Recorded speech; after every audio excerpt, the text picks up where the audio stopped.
an amazing event. Thank you. So this is an amazing event. I'm so completely floored by all of the incredible music and dance and poetry that's gone on the stage today. And I feel really lucky to be a part of it. But yeah, like Alicia said, my name's Otter. I've done a lot of slam poetry, which is like performance poetry. And I was invited here today because I was recently named the 2016 Youth Poet Laureate of Philadelphia. And I just wanted to share some of my poems with you guys. Is that okay? Okay, awesome.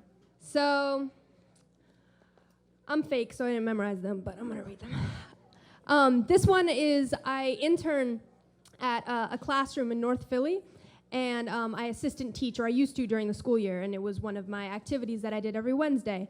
And this poem is about a boy that I saw in that particular classroom who everyone had kind of labeled the troublemaker, and then the teacher really didn't pay attention to him. The kids kind of didn't pay attention to him. And this is kind of about the leftover kids in our education system who aren't really paid attention to because they've already been labeled something that they can't help.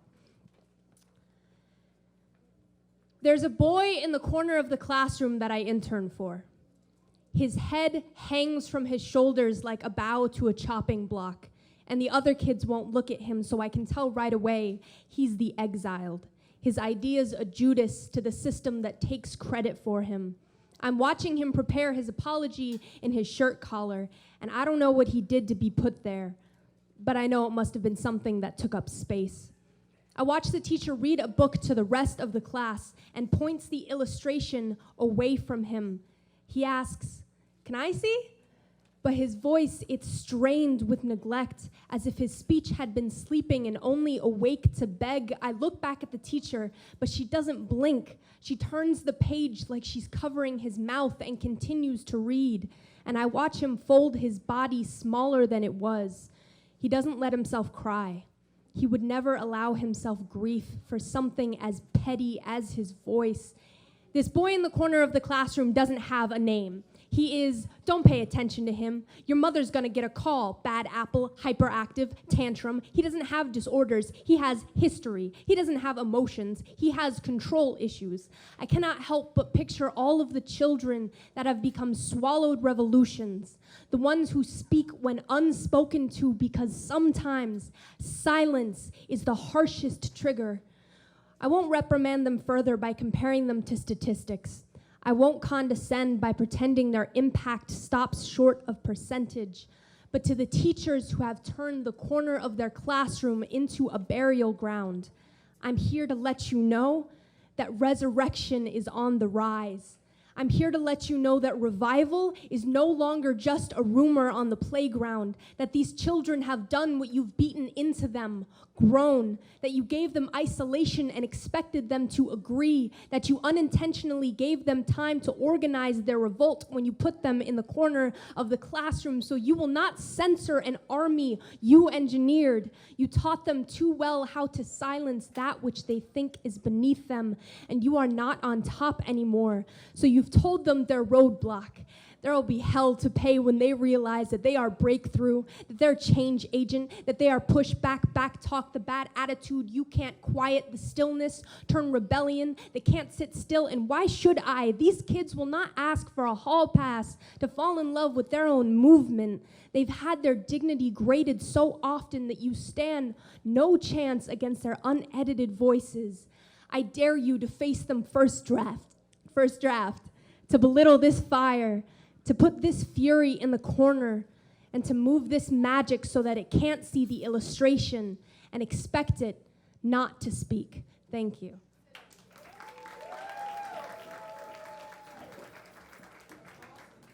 Thank you. Who said that? That's so nice. Thank you. It is awesome. So I'm really excited to be here, like I already said, and I'm really excited to be sharing this poetry, which normally gets shared at competitions. So before I leave here, I have a few more poems to do, but before I leave here, I wanted everyone, while you're still paying attention, to know where I come from, that, like Alicia mentioned. I come from a program called PYPM, which is Philly Youth Poetry Movement, And it's really cool, and you should come if you are a youth that wants to do poetry like this. And it doesn't even have to be like this. It can be any kind of poetry you want to do. If you're a parent or a teacher or an educator in the room, please come up to me after I'm done and try to get more information on PYPM. It's a really dope program. So this is a poem that I wrote about a friend that my family has. And I always thought that he was kind of like this magical human when I was little, because when you're kids, you don't really know anything. You're like, everything's magic. But really, he had like really deep like psychological issues that I didn't know about. But when I did know him, I really thought that he was exactly what he said he was. My family has an old friend. He has 60 years worth of the American mental health system still lingering under his tongue like unswallowed prescription. Hands cracked deep enough to make continents jealous. His Parkinson's has rattled him. Tectonic man gives aftershock hugs with an earthquake for a smile. Skin folded over so many times that as a child, I took him for story, with diagnoses for bookmarks. This guy tells paperback jokes with a dog-eared grin like an epilogue that never stopped writing itself.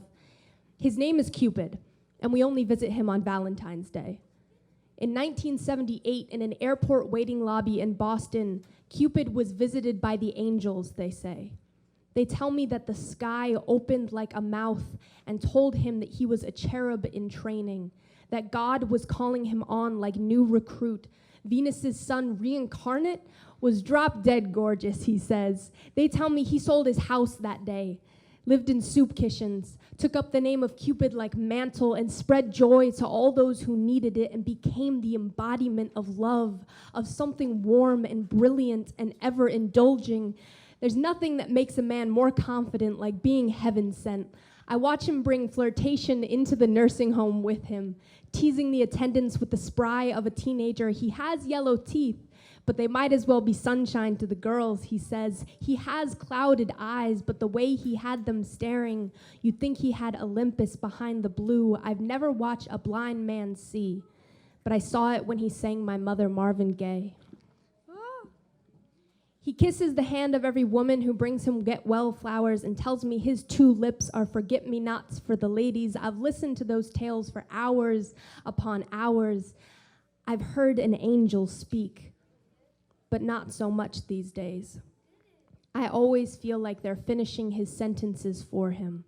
The doctors call the angel incident a psychological break, and what followed a series of neurological malfunctions. He's prescribed 6 different antipsychotic medications daily and cannot walk or see. He finds it difficult to pray when he cannot bend his knees anymore.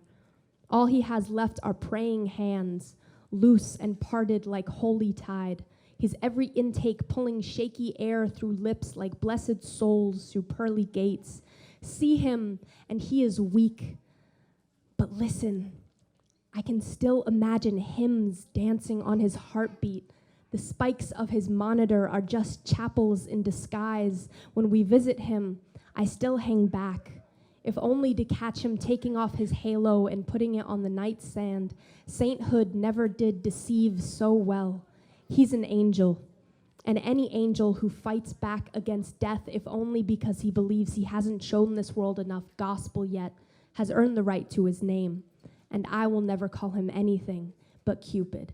Thank you. I heard someone snapping. Who is snapping? Yeah, yes, you're my favorite. So the people who snap, that's a thing that we do in slam poetry, so if you want to join in. When you hear a line that you like, that's the thing that you do. You make a weird noise and you snap, and it creates a cool sound. So this is a poem that is about my mother. My mom's great, I feel like all moms are pretty great, regardless of how messed up some of the things that they might do. I feel like all of our moms are working very hard because mothers have a very high bar to reach, right? So this is a poem about how strong and how great my mom is, because honestly, it's true. When Mom was crying and Pop was smoking, and the glass from the side window glittered in the alleyway like confetti, and all the chairs had been knocked over in the kitchen. I saw as my mother bit her fists on the living room floor, and I knew there was no point in weeping. I'd watched my mother enough times to learn that nobody comes to hold you. So I took pen and paper. I wrote, "I love you," and "he's gone now," laid it in her lap or tucked it beneath her pillow, hoping that she'd find it and remember that she was wanted. When I was 6, and I was small, and my mother was 30, and my mother was smaller, I would often catch her slumped, the curve of her spine set in stone. A shut door was the holiest thing in our house, the sincerest form of protection. Hugs couldn't match a lock bolt. A kiss meant nothing to broken drywall or needles in the sink. The first time he was arrested, I would shout and I would cry and I would argue, if only to keep my mother from realizing how quiet the house was, if only to remind her that his turbulence was not our lifeline. There are certain things my mother has endured that she does not mention over breakfast. There's a certain type of scar that will not stay still long enough to be stitched. My mom won't stay still long enough to heal. She's too well versed in caretaking, too fluent in her own pain. She's not always Superman. But tell my mom she's weak. Better yet, tell my mom that I'm weak, and she will summon all the strength in her body to destroy you. Tell my mother that she has not had to fight, and she will use her bare hands to scoop hell into your open mouth. Fire means nothing to a dragon. She will carve your insults back into your arrogance until your dignity has been valied. She will pull every war she has won from her gut and wrap them like brass around her knuckles. She's protected herself too long to let doubts of her strength be that which defeats her. My mother knows too well the uses of a clothes hanger, about dropping out of school in order to feed herself, about taking a stroller to a prison. Reteaching herself breath in my father's aftermath was the most reliable date night she had. She's been in battle every day since I was born, and there's no reason she will let up now. A deathbed is nothing to a warrior. A slight is nothing to a sword. My mother is not on defense anymore. She has rebuilt herself from the ground, and her demons have underestimated her. So tell my mother she is weak. I dare you.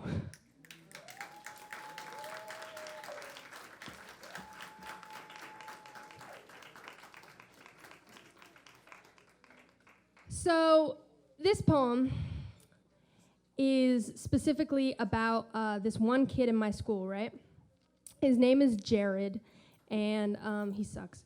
And so he's white, and I asked him the other day, he was talking about being white, and I was like, "Oh, Jared, you're white. I actually thought you were you were Latino. I actually didn't know." And he was like, "Yeah, everyone thinks that. Maybe I should just start putting it on my college applications." And I was like, "No, don't do that, because you are not." So I wrote this poem in response to something that a lot of people say to me, and something that a lot of people say to white people who might pass for another race. When I visit my grandparents, I'm immediately spoken to in Spanish. And when I don't respond, my grandma smacks me on the back of the neck and tells me I need to pay attention. But I think I just need to confess something to her.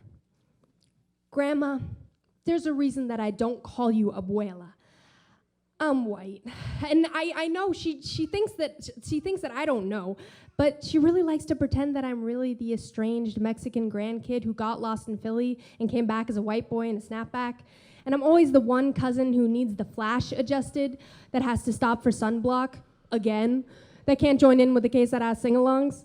My family knows I'm not searching for my heritage. I really am just the white one at the table that they have to translate for. But being a quarter Mexican has made me realize that too many of my peers think a little differently. Think that a great-grandma's accent qualifies us as non-white on applications. Think we get to be Caucasian till college. Got more lineage than privilege, more ancestor than forefather. See the minority checklist like a buffet bar. Taste test affirmative action and treat grants like finger food. Steal from the plates of real Latinx people in the process. To the white students who see their classmates of color and say, take their legs, but copy their walk.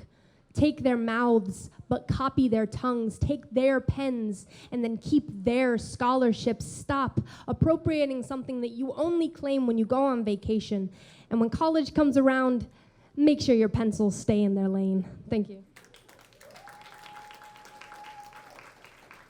So that was a silly one that I wrote for semifinals competition at PYPM. Oh, look, I'm mentioning PYPM again. You should come to PYPM because I mention it so much. But this is the last poem that I'm going to do, which is kind of another funny one. I write a lot of poems about resurrection and about joy, and I try to make my audience laugh as much as possible, just because I think that that's something that we need more of. And I think in poetry specifically, we write a lot about things that hurt us, but joy is really important too. So this is basically a love letter to my body, because I'm cute.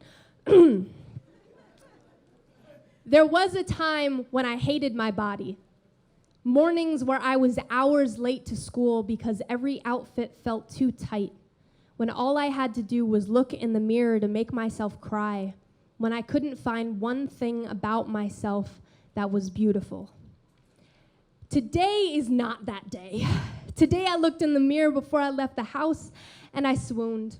Today I came here on the first outfit and I hope I felt my anxiety get jealous. Today the only time I cry for my body is when I look so good it makes me emotional. Today I saw myself and I found it perfect. Today the folds of my stomach are blessings so big they stumble over each other.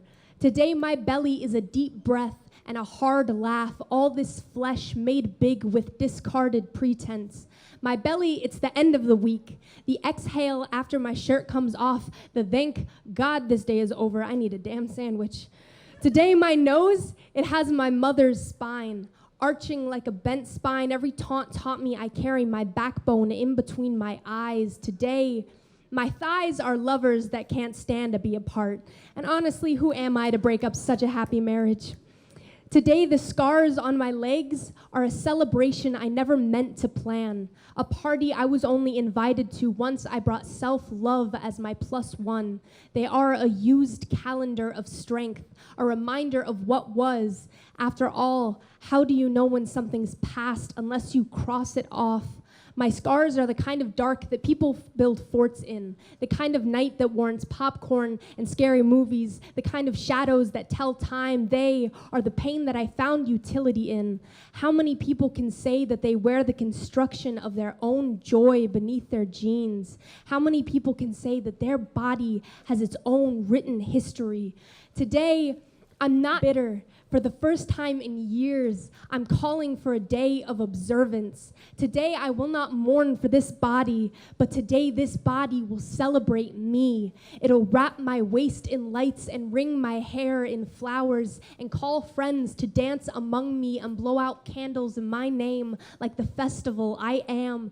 Today, I'll be a legend, alive and kicking, an unforgettable honor. Today, this home is not crumbling. Today, this love is not abstract. Today, I'm a chubby belly, and I'm a bent nose, and I'm a scarred thigh, and honestly, I'm fine as hell. Today, I'm everything. I'm a skyscraper, and I'm a giant, and I'm a war won. Today, I'm a celebration, and I've invited all of me. Thank you. Thank you. I'm done. Come talk to me later, please, because PYPM really is, the reason I'm mentioning it so much, it's great. And kids will have fun. It's a youth program, 13 to 19, but you can come even younger because we're starting to introduce middle schools and even elementary school programs into it. So I can give you a website, I can give you a number, I can give you my email, and we can network. Thank you.